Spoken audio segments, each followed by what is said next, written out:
Norint surasti lobį, visai nereikia ilgai ir giliai kasti kaip nuotykių filmuose. Lobio paieškai užtenka dviejų dalykų – interneto ir vietos nustatymo technologijos GPS. Tiesa, dar reikia įsiminti keletą taisyklių. Viena esminė pagrindinė taisyklė tai yra, jeigu ką nors paėmė iš lobiuko, tai būtinai reikia padėti ką nors jį atgal, kad būtų tolygus mainai ir kad tiesiog ateities ieškotojai jį gal atradę lobiuką dar rastų ten ką nors, kad jisai nebūtų niekada tuščias. Taipogi kita taisyklė yra, kad jeigu lobiukas yra paimtas, jame užsirašoma, tai būtinai paskui reikia lobiuką padėti atgal į lygiai tą pačią vietą, kad nesikeistų jo buvimo vieta, dėl to, kad kiti tiesiog ieškotojai gali neberasti. Lobį paslėpti gali bet kuris bendruomenės narys, tuomet apie jį reikia paskelbti internete ir nurodyti slėptuvės koordinates ar užuominas, pagal kurias kiti ieškotojai aiškinasi, kur lobio ieškoti. Vienas pagrindinių dalykų, kas turi būti lobiuką paslėpta, tai yra lapelis, ant kurio ieškotojai gali užsirašyti, kad jie patvirtinti, kad jie iš tikrųjų rado tą lobį. Tai dažniausiai būna rašomas slapyvardis ir data, kada buvo rastas.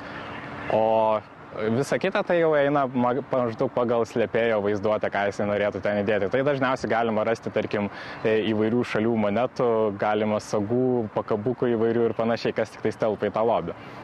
Lobių ieškotojų visame pasaulyje daugėja. Neretai jų ieškoma yra tokiose vietovėse ar užsienyje.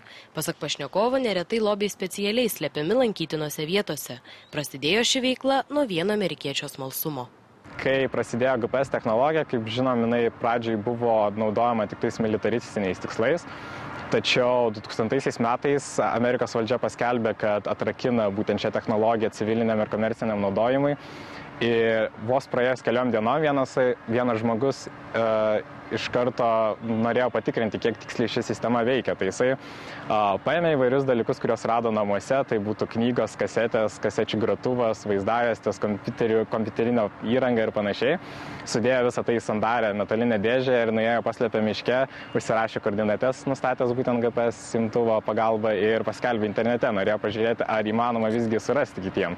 Ir jo nuostabai per 3 dienas buvo rastas netgi 2 kartus šitas lobiukas. Į Lietuvą šis pomėgis atkeliavo kiek vėliau, bet jau susikūrusi nemaža bendruomenė, o paslėptų lobių yra ir nedideliuose miesteliuose.